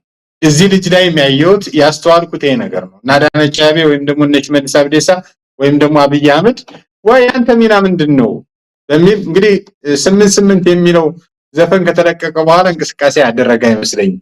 ግን በጀቱ እየተለቀቀለት ነውና ያየና አይደለም ሲባል ደንግጦ ሲወጣ ያየው መብራት ይመስለኛል። አዲስ አበባ ላይ የመብራቱ አለመድመቅና ያችን ፎቶ አንስቶ የአዲስ አበባ ህዝብ መብራት ማህበሩት ላይ መንግስት እርምጃ ይወስድ የሚል አመጣ። ግን ባክፋየር አደረገበት ማለት ነው የሚመስለኝ። እንደዛ ነው እንግዲህ የምን ማለት ነው የኢትዮጵያ ህዝብ እኔ ተማሪ ሁኜ ራሱ ለቦንድ ተብሎ ከምሳችን ቀንሰን አዋተናል። የህዳሴው ግድብ ከተመረቀ በኋላ ግን ለኢትዮጵያ ህዝብ ምን ነገር ተጨመረለት ቢባል እንኳን ትናንት የከፈለውን ታስቦለት መብራት ሊሰጠው መብራት በፈረቃ ሆኖ የማክሮ ኢኮኖሚ እድገት ወይም ደግሞ የወርልድ ባንክ የገንዘብ ኢንፍሌሽኑ እንዲጨምር አድርጎ ትናንት 54 ብር ሲሸጥ የነበረው ዛሬ 180 ምናምን ብር በላይ እንዲሸጥ አድርገው የመብራት ዕዳ ነው የጨመሩበታል። የመብራት ዕዳ ተጨምሮበት አሁንም ደግሞ ለአዲስ አበባ ለብልጽግና ኮስሞቲክስ እንግዲህ ፊትህን ትቀባዋለህ ግን ወዲያውኑ ትታጠበው ማለት ነው። ስለዚህ 724 ማብራት መቻል አለባቸው። መንግስታችን ሊያስወቅሱ ነው። መንግስታችን ሊያስተቹ ነው። እንግዶች ሲመጡ ጨለማ ሆኖ እየታየ ነው እንጂ እኮ ህዝብ የሚራመድበት ሆኖ አይደለም። አዲስ አበባ ላይ ምሽት ሌባ እንዳለ ምሽት 4 ሰዓት ላይ ያውም ደግሞ ቤተመንግስቱ ዙሪያ ያውም ደግሞ ሀያት ሪጀንሲ አካባቢ ላይ ሞባይል እንደሚሰረቅ አብይ አህመድ ነግሮናል። እንቅስቃሴ እንደሌለ እናውቃለን። የሚንቀሳቀስበት ምድር የለም። እንቅስቃሴ የሚያደርግ ካለ የብልጽግና ደጋፊ የሆነና የብልጽግና የኢኮኖሚ ተካፋይ የሆነ ነው። አሸርጋጅ ነው የሚንቀሳቀሰው። ሀያት አደባባይ ዙሪያ ያሉት፣ ጀሞ ዙሪያ ያሉት፣ ቦሌ አካባቢ ላይ ያሉት የብልጽግና ካድሬዎችና ጀነራሎች እንዴት እንደሚዝናኑ ይታወቃል። ደሃው ህዝብ ግን ቤተክርስቲያን እንደሚያሳልፍ ይታወቃል። ምሳ ሰዓቱን በጾም እንደሚያሳልፍ ይታወቃል። ስለዚህ ለጀነራሎቹ መታየት አልቻለም፣ ለእንግዶቹ መታየት አልቻለም ነው። ይሄ ጋዜጠኛ ቢሆን አሁን ይሄ ጋዜጠኛ ነኝ ልለው አልችልም። በነገራችን ላይ ጋዜጠኛ ነው ማለት ነው። አንደኛ የመንግስት የህዳሴ ግድብ የሚባል ገንብቶ አስመርቂያለሁ ብሎ መብራቱን ለኬንያ፣ ለጅቡቲ፣ ለሱዳን፣ ለታንዛኒያ፣ ለደቡብ ሱዳን የሸጠ አገዛዝ ነው። ወደ ደቡብ አፍሪካ በመሸጥ መስመር እየዘረጋ ያለ አገዛዝ ነው። ለኢትዮጵያ ህዝብ አይ እንደው እንደዛ የምታደርገውን አዲስ አበባን አብራበት ማለት ይችል ነበር። ያን ማለት ሞራል የለውም። ከዛ በተጨማሪ ይሄ ጋዜጠኛ ቢሆን ኑሮ ስለ ሞት፣ ስለ ስደት፣ ስለ መፈናቀል ነበር ሊያወራ የሚችለው። እሱ የሚያሳስበው መንግስታችን ሊያስተች ይችላል፣ መንግስታችን እንደዚህ ሊል ይችላል የሚል ነው። ያንም ደግሞ ከቁጣ የመጣ ነው። ከዛ በተጨማሪ ባክፋየር እያደረገበት ያለ ልጅ ነው። ሁሉን ነገር ቀውስ ውስጥ የገባ አንዳንድ ሀገራት ላይ ታስታውስ ከሆነ አብይ አህመድ እንደመጣ እንግሊዘኛ ይችላል ተብሎ ስለታመነ አብይ ጋር ይዞር ነበር። አብይም እንግሊዘኛ ስለማይችል ማለት ነው። እና በዛች ትውውቅ ኢትዮጵያን ጨምሮ የአፍሪካ ሀገራት ድምጽ የሚያጎላ ምናምን የሚል ወደ 5000 ካሬ በርካታ ገንዘብ ተሰጥቶ ያችን ገንዘብ ቆርጥሞ በላ። ነገር ግን ጥያቄ ማስነሳቱ ስለማይቀር እነዚህ ዜናዎች ከሚዲያዎች እንዲጠፉለት በእናዳነች አቤት ትዕዛዝ ተሰጠ። አሁን ላይ ደግሞ ገንዘቡን ጨረሰ። ገንዘብ ያልቃል በባህል ወደ ተለያየ ሀገርም በመዞር ምንም በማለት አሁን ልክ እንደነ ቶማስ ጃጃው እንደነ ጌትነት አልመው እንደ ሌሎቹ ስም መጥራት ይቅርታ እኩል ተመሳሳይ ሆኗል። ስለዚህ እንደዚህ አይነት አጀንዳዎችን በመናገር በተለያዩ ግለሰቦችን በመግባት በማነወር በነገራችን ላይ ዛሬ አይቼዋለሁ ጀዋር የሚለውን ጃን ለብቻ አድርጎ ዋር ወይም ደግሞ ጦርነት ነጋሪ ምናምን ለማለት ሙከራ ሲያደርግ አይተናል። ይሄ አጠቃላይ ለአገዛዙ በድንጋጤ ጻፈው ወደፊትም የሚጽፈው ነገር ነው። ግን ጋዜጠኝነት እውነትነት ጋዜጠኝነት ለህዝብ ድምጽነት መሆን እንደሆነ ይታወቃል። ይሄን ሁሉ ተክዶ ለአንድ አገዛዝ ታድሮ በዚህ ልክ ማሽቃበጥ ግን አደገኛ ነገር መሆኑ ምክንያቱም በየሰፈሩ የዛን ጊዜ ወያኔ እንኳን በየሰፈሩ መሳይ ትልቅ ደህንነቶችን አሰማርቶ ትንሽ ኩሌዎችን ጭምር አሰማርቶ ይሰልላል የሚባለው አገዛዝ እንኳን ወድቋል። መረጃን እናነፈንፋን ይባላል ማለት እንኳን በጦርነት የተወጠረው ብልጽግና አገዛዝ መንግስት ጋር መጣበቅ መብት ነው። ግን ከመንግስት ጎን ሆነ ደግሞ ህዝብን ማድማት ህዝብን ማቁሰል እንዴት መብራት አትለቁም ማለት መንግስት ለምን አይደቀውም? ወደ ውጭ የሚሸጠውን መብራት ለምን አገር ቤት እንዲያበራው አይፈልግም? ለኮስሞቲክስ ፖለቲካ አጋዥ መሆን ምን ማለት ነው? ይሄን በደንብ ማየት ያስፈልጋል። ከዛ በተጨማሪ ያው እንዳብይ አህመድ እነዚህም ጊዜያቸው ኤክስፓየርድ እያደረገ የመጣበት ብንናገር ብንቀጭ ምናምን የሚሉ ሰዎች ስለሆኑ ከዛ አኳያ መታየት መቻል ያስፈልጋል። ግን በድንጋጤ የጻፈው እንደሆነ ማየት ይችላል ነው ይሄ እንግዲህ በግልጽ መልሽን ከሆነ አላቅም እንደዛ ነው ማየት ነው። ምናልባት ቀደም ሲል እንዳልኩት ልጁ ብልጽግና ምን ይመስላል የብልጽግና መልክ ካሳየ ብለን ነው። ብልጽግና ይሄ ነው። እንደዚህ በብልጭልጭ ነገር የሀገር እድገት የሚለኩ በብልጭልጭ ነገር ኢትዮጵያን የምታህል 130 ሚሊዮን ህዝብ በእንደዚህ አይነት ቦግ ብልጭ በሚል ዲም ላይት የሰውን የእድገት ደረጃ ለመለካት በዚህ ደረጃ አደባባይ ወጥቶ ለምን መብራቱን ታጠፋላችሁ የአዲስ አበባን ውበት ቀነሰ ስለዚህ እርምጃ መወሰድ አለበት ብሎ ሲናገር አንደኛ ሰውነቱን ያወለቀ ነው። ያው ብልጽግና ስትሆን ሰውነት የሚባለው ሰው መሆንን እርግፍ አድርገህ ነው የምትተው። በዛ ደረጃ ምንም የሚፈረድበት አይደለም። ብልጽግና ስትሆን መሆን ያለብን ነው ግሩም ጫላ እየሆነ ያለው። ይሄ ስርዓት እኮ ክብርት ከንቲባ እጅግ ድንቅ ወርልድ ክላስ መሪዎችን ፈጥሯል። ለምን አልተነገረም? ብዙ የአፍሪካ ሀገራት የዓለም ሀገራት ዞረናል። ከኬፕ ታውን እስከ ካይሮ ከካዛብላንካ እስከ ናይሮቢ አይተናል መሪዎች። ይሄ መንግስት ክቡር ጠቅላይ ሚኒስትሩን የኛ መሪ ቢሆኑልን ብሎ የሚታሰብበት የሌላ ዓለም ህዝብ አስተያየት የሚሰጥበት ክብር ከንቲባዋን የአፍሪካ ህብረት መሪዎች ሳይቀሩ ምን ነው የኛ ከተሞችን መጥተው 1-2 ዓመት እንደው ባስተዳደሩና ይሄንን ለውጥ ባየን የሚባልበት ደረጃ ደርሰናል። በነገራችን ላይ የዘር ማንነትም አለ። ያው የአያታቸውን ስም ያባታቸውን ስም እየጠቀሱ ወደ አብይ መንደር የገቡ ብዙ ሰዎችንም እናቃለን። ያ ነገር አይደለም ትልቁ ቁም ነገሩ። ይሄ ልጅ አንተ ቀደም ሲል እንዳልከው GTNA የተባለ ቴሌቪዥን በአፍሪካ ተምሳሌት የሆነ የአፍሪካውያንን ድምጽ የሚያጉላ ሚዲያ ነው ተብሎ በመሃል አዲስ አበባ ላይ ወደ 2000 ካሬ ሜትር ቦታ ወስዶ በጣም በብዙ ሚሊዮኖች የሚቆጠር ገንዘብም እንደዚሁ በእጁ ተሰጥቶት ሚዲያ ይጀምራል ሲባል የውሃ ሽታ ሆኖ ቀረ። ያንን መሬት ጆሮ ግንዱም ብሎ ነው የሸጠው። ከዛ በኋላ በኢትዮጵያ ውስጥ በጣም ውድ የሆኑ መኪናዎችን ልክ እንደ ሽቶ እየቀያየረ እንደ ሸሚዝ እየቀያየረ በኢትዮጵያ ደሃ ማህበረሰብ ላይ ችግር ሲፈጥር የነበረ ሰው ነው። ከዛ በኋላ አብይ አህመድ ያው የወሰደውን ገንዘብ መልስ እንዳይሉት በሙስና እንዳይጠየቅ ደግሞ ነጋ ጠባ ማይክ በያዘ ቁጥር መድረክ ባገኘ ቁጥር አዳነች አቤቤንና አብይ አህመድን በማመስገንና በመወደስ ሰፊ ስም መገንባት ዘመቻዎችን የከፈተ መሆኑን እናስታውሳለን። ነገር ግን ቀደም ሲል አንተ እንዳልከው ይሄን ሚዲያና ይሄን መሬት ከወሰደ በኋላ ድምጹ ሲጠፋ እና አዳነች አቤቤም ከሚዲያው ላይ እነዛ ዜናዎች እንዲጠፉ አድርገው ነበር። ግን አንድ ቦታ ላይ ተገኝቷል ይሄ ዜና። እስቲ እንስማው። የአፍሪካን እሴቶችን ለአህጉሩና ለቀሪው ዓለም በተገቢው የሚያስተዋውቅና ተጨባጭ ሁኔታዎችን ተደራሽ የሚያደርግ ተቀማጭነቱን በኢትዮጵያ ውስጥ አዲስ አበባ ከተማ ያደረገ ባለ 63 ወለል ግሎባል ቴሌቪዥን ኔትወርክ ኦፍ አፍሪካ ሚዲያ ተቋም ለመክፈት ቅድመ ዝግጅቶች እየተደረጉ እንደሚገኙ የሚዲያ ተቋሙ መስራችና ስራ አስኪያጅ ጋዜጠኛ ግሩም ጫላ አስታውቋል። ዋናው ዓላማ አፍሪካውያን በራሳቸው አንደበት ከራሳቸው ሀገራት ተነስተው ለዓለም ታሪካቸውን አጋጣሚዎቻቸውን የኢኮኖሚ የፖለቲካ ፈተናዎቻቸውንም ጭምር የሚናገሩበት ነው። የምዕራባውያንን ሚዲያ የመጋፋት ዓላማ ሳይሆን የአፍሪካን እውነታዎች ለሌላው ዓለም የማስረዳት የማሳወቅ እንዲሁም ለኛ ለአፍሪካውያንም ቢሆን የራሳችንን ሁኔታ በራሳችን የምንወስንበትን የማነቃቂያ ስራ መስራት የሚችል ሚዲያ ተቋም ነው እየመሰረትን ያለነው። ባለፉት 1 ዓመት 2 ዓመታት ከኢትዮጵያ በላይ ይሄንን ፈተና የተጋፈጠ ሀገር አለ ብዬ አላስብም። በተለያዩ መስኮች የሚዲያ ህንጻ ግንባታውን ለማካሄድ ከአዲስ አበባ መስተዳደር 5000 ካሬ ሜትር መሬት በ30 ሚሊዮን የሊዝ ዋጋ መረከቡን የገለጸው ጋዜጠኛ ጉሩም ጫላ አጠቃላይ ስራው በሁለት ምዕራፍ ተከፍሎ እየተሰራ ይገኛል ብሏል።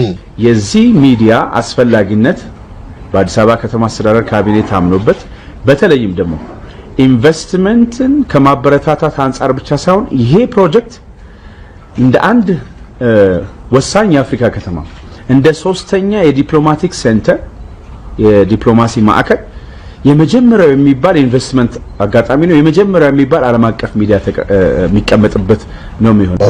ሙሉጌታ ይሄን እንግዲህ ራሱ ጉሩም ጫላ የተናገረው ነው። ይሄንን ምናልባት ከተለያዩ ሚዲያዎች ላይ ዜናውን ልናገኝ አንችልም፣ ግን እንዳጋጣሚ ይሄ ዜና ተገኝቷል። አሁን ጉሩም ጫላን የምንጠይቀው ሌላ ነገር አይደለም። የት ሄደ ሚዲያው ታዲያ? እኔ እንደውም ቀደም ሲል ሲገልጸው 2000 ካሬ ሜትር ብዬ አሳስቸው ነበር። 5000 ካሬ ሜትር መሆኑን ጋዜጠኛው በዘገባው ላይ አመልክቷልና 5000 ካሬ ሜትር ነው። በነገራችን ላይ እሱን መሬት በአሁን ሰዓት የት ነው ያለው? ማን ናቸው ባለቤቶቹ? ጉሩም ጫላ በእነዚህ መሬቶች ገንዘብ ሰብስቦ ምን አደረገ? እነዛ የወሰዳቸው ገንዘቦች ሚዲያውን ለማቋቋም የት ገባ? የት አለ ሚዲያው? ይሁሉ ከተናገረ በኋላ የውሃ ሽታ ሆኖ ነው የቀረው እና ይሄ ወንጀሉ እንዳይነሳበት ብልጽግናን ከፍ ማድረግና አብይን ማወደስና ማንቆለጳጳስ የየለት ስራው አድርጎታል። ለማንኛውም እንዲህ አይነት ሰዎችን የሰበሰበ ተቋም ወይም ደግሞ ፓርቲ ነው ብልጽግና ማለት። አንድ ነጥብ ልጨምር መሳይ፣ ዜናውን የቀድሞ ተቋሞች እንደው ቴሌቪዥን ላይ እየሰማን አንድ ነገር ነው ትዝ ያለኝ። አኮን ዋካንዳ የሚል ፕሮጀክት ይዞ መጥቶ ነበር፣ ታስታውስ ከሆነ የሆነ ጊዜ ዋካንዳ የሚል ከተማ ለመስራት ማለት ነው። እና መጨረሻ ላይ የሆነ ትራቭል የሚያደርግ ግለሰብ ዋካንዳ ማለት ይሄ ነው ብሎ የሆነች ትንሽዬ ግንብ እንዳሳያ ቃለው መሬት ሙሉ ለሙሉ ቀምተውታል መንግስቱ ማለት ነው። ኢትዮጵያ ውስጥ መንግስት ቢኖር እውነተኛ ቀደማውን ለምሳሌ ሙስናና መልካም አስተዳደርን በተመለከተ እንግዲህ ግለሰቡ መጀመሪያ ላይ መግለጫ ሲሰጥ የአዲስ አበባ ካቢኔ አምኖበት ነው 5000 ካሬውን የሰጠኝ። እኛ ዋና ዓላማችን ምዕራባውያን ሚዲያዎችን ለመጋፋት አይደለም፣ የራሳችን ድምጽ ለህዝብ ማሰማት ነው የሚል ብልጽግናዊ ቀደዳዎችን ነው መጀመሪያ አካባቢ ላይ ያሰማናልና የዋካንዳ ፕሮጀክት እንደማይሳካ ሲያውቁ ለዋካንዳ መሬት የሰጡት ስማን ስለረሳሁት ነው ሀገሯ መሬቱን ቀምተውታል። አሁንም ይሄን ግለሰብ አኮን የሚባለው ግለሰብ በክስ ሂደት ላይ ነው ያለው። ኢትዮጵያ ውስጥ መንግስት ቢኖር አስተዳደር ቢኖር የተሰጠ መሬት የጣልከው ተሽጧል። መሬቱ በነገራችን ላይ መሳይ መሬቱ ተሽጦ ከሆነ ገንዘቡ የት አለ? የተሸጠበት ዋጋ ገንዘቡ መቀበል። ከዛ በተጨማሪ ጥሬ ገንዘብ ተሰጥቶታል ለሚዲያው ተብሎ ይሄ ካሬ 5000 ካሬ መሬቱ እንዳለው እነዛ ገንዘቦች ምን ላይ ነው ያሉት በሚል። ከዛ በተጨማሪ ኢትዮጵያ ውስጥ ጋዜጠኞች ስለሌሉ ነው እንጂ የሁሉ የተሰበሰበ ሚዲያ አለ አይደለ? የት አደረስከው ብሎ አንድ ሰው መየጠየቀ የለም። ጋዜጠኝነት ፎሎ አፕን ይጨምራል። ጋዜጠኝነት ተከታታይነትን ይጠይቃል። ግን ጠያቂ የለም። ስለዚህ ቅድም እንዳልኩት እና ዳነች አቤቤ ደውለው ምንድነው ምን እየሰራ ነው? ሌሎቹ እየተከራከሩልና አሁን የመጨረሻ ጭንቀት ላይ ነን ያለን የሆነ ነገር እንጂ በእንጂ ሲባል በድንጋጤ ወጥቶ ብቅ ሲል መብራት የለም። እዛ ሰፈር ያችን ክሮፕ አድርጎ መብራት መንግስት ያጠፋ ነው፣ ስለዚህ መብራት አብሮ የሚል አጀንዳ እንዲለቅ ነው የሆነው። በግልጽ እንዳልከው አንተም ይሄ ብልጽግና መልክ ነው።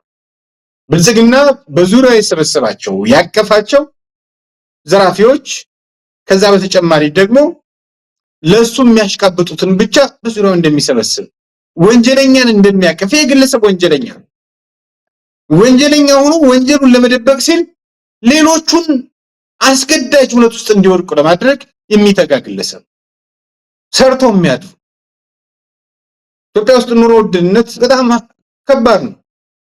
አንዳንዱ እንኳን የውጭ መብራት ሊያበራ የበረንዳ ማብራት የሚቸግርበት ጊዜ ያለው ምክንያቱም በየወሩ የሚመጣው ቢል በጣም አደገኛ ትናንት የነበረው አይደለም 100 ብርና 200 ብር አይደለም የሚከፈለው ዛሬ መብራት አድጓል። ስለዚህ እነ ግሩም ጫላ ግን የራሳቸውን ወንጀል ለመሸፈን ሲሉ ሰፊው ህዝብ ላይ ተጨማሪ እዳ ተጨማሪ ታክስ ተጨማሪ ቢል እንዲከማችበት ነው እየፈለጉ ያሉት። ብልጽግና መልኩ ይሄ ነው። ወንጀለኞችን ያሰማራል፣ በወንጀለኞች ያስከስሳል፣ በወንጀለኞች ያስገርፋል፣ በወንጀለኞች ምስክርነት ይቆምባል። ይሄ ሁሉ አቅፎ የሚንቀሳቀስ ነው። የወንጀለኞች ጊዜ ማብቂያው ቅርብ ነው ማለት ፈልጋለሁ። አመሰግናለሁ። ሙሉጌታ አንድ የዚህ የግሩም ጫላ አንዱ አስገራሚው ነገሩ ይህንን አሁን እሱ አለኝ የሚለውን ሀብት እንደው በስራው በጥረቱ በትጋቱ ያገኘ አድርገን እንድናምንለትም ይፈልጋል። መዝረፉን ዓለም ያወቀው ማለት ነው። ይሄው አሁን በእንደነዚህ አይነት ዜናዎች እየተጋለጠ ያለ ሰው ነው። ሙሉጌታ ከማጠላቀቃችን በፊት እንደው በዚህ ሳምንት ከዚህ ዓለም በሞት የተለየን አንድ ወዳጃችንን ጋዜጠኛ ዳንኤል ታደሰን ማስታወስ ስለፈለኩ ነው። ጋዜጠኛ ዳንኤል ታደሰ በኢትዮጵያ የጋዜጠኝነት መድረክ ውስጥ ትልቅ አሻራ ያሳረፈ ለወጣት ጋዜጠኞች ባሪያነት የሚጠቀስ እውነት ለመናገር በአገዛዞች በተቀያየሩ ቁጥር እንኳን ድምጹ አይሰማም። ጋዜጠኝነት ነው። ምናልባት ከመዝናኛ ፕሮግራም አዘጋጅነቱ ጋር በተያያዘ ወደ ፖለቲካው ብዙም ላይ ይታይ ይችላል። ነገር ግን ብዙዎቹ የቀድሞ አድማጮች ብዙዎቹ የኢትዮጵያ ሬዲዮንን ከቀደምት ጊዜያት ጀምሮ የሚከታተሉ ሰዎች ጋዜጠኛ ዳንኤል ታደሰ ማን እንደሆነ በሚገባ የሚረዱት ነው። ኢትዮጵያ ውስጥ እንግዲህ ጋዜጠኝነት ምን ማለት እንደሆነ ታውቋለን። የማንተም ስደት እንድንወጣ ያደረገን ሙያም ነው። ወደ ሀገር ቤትም እንዳንመለስ በሁለቱም አገዛዞች በህዋት ዘመንም እንደዚሁም አሁን በብልጽግና ዘመንም የጋዜጠኝነት የስደት ዋና ምክንያት እየሆነ እንደሆነ ይታወቃል። ወይ ተሰደዳለህ ወይ እስር ቤት ትገባለህ ነው። በዚህ መሃል ጊዜ እንደነዚህ አይነት ጋዜጠኞች በእርግጥ ፖለቲካው ላይ ባለመግባታቸው ሊሆን ይችላል ያልታሰሩት ያልተሰደዱት ልንን እንችላለን። ግን ጋዜጠኝነትን እውነት ከነክብሯ በማሳየት እድሜ ዘመናቸውን እዚህ ሙያ ላይ ትልቅ ስምን አትርፈው ትልቅ ስራን ሰርተው ካለፉ አንጋፋ ጋዜጠኞች አንዱ ነው ጋዜጠኛ ዳንኤል ታደሰ። ለ25 ዓመታት በኢትዮጵያ ሬዲዮና ቴሌቪዥን ሰርቷል። በመዝናኛ ፕሮግራም አዘጋጅነት በተለያዩ ኪነጥበባዊ ዝግጅቶች የሚታወቅ ነው። ብዙ ጋዜጠኞች ወጣት ጋዜጠኞች እሱን ባሪያነት የሚጠቅሱ ናቸው። በ59 ዓመቱ ከዚህ ዓለም በሞት ተለይቷል። ለኔም የቅርብ ወዳጅም ነው የሙያ አጋርም በብዙ መልኩ የምጠቅሰውና የማነሳው ድንቅ ጋዜጠኛ ነው። እንግዲህ ከዚህ ዓለም በሞት ተለይቷል። በዚህ አጋጣሚ በአንከር ሚዲያ ታዳሚዎች ስም ሀዘንን ለመግለጽ ያልነው እንግዲህ ሙሉጌታ ምናልባት ከዚህ አንፃር አጭር ነገር የምትለው ካለ ድሉ ልስጥና በዚሁ እናበቃለን ዝግጅታችንን። እሺ አመሰግናለሁ መሳይ። ያው ጋዜጠኛ በህይወቱ ሲኖር ለህዝብ ነው ድምጽ የሚሆነውና በሚሞት ጊዜ ወይም ደግሞ ከዚህ ዓለም በሚያልፍ ጊዜ በርካቶች ያው በስራው ሲያደንቁት ሲያስታውሱት ይኖራሉ።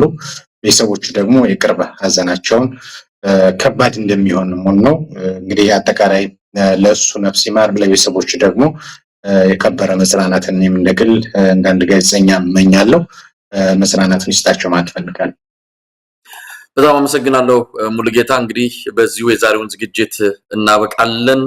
ያው ዘውትር ሐሙስ ማክሰኞ እየተገናኘን ወቅታዊ የኢትዮጵያ ጉዳዮች ላይ መረጃዎችን እየተለዋወጥን በአንዳንዶቹ ላይ ትንታኔ በመስጠት የምንዘልቅበት መርሃ ግብር ነው። እንግዲህ ሙሉጌታ ማክሰኞ እስከምንገናኝ በዚሁ እንሰናበታለን። እግዚአብሔር ይስጥልኝ። መልካም ጊዜ። አመሰግናለሁ።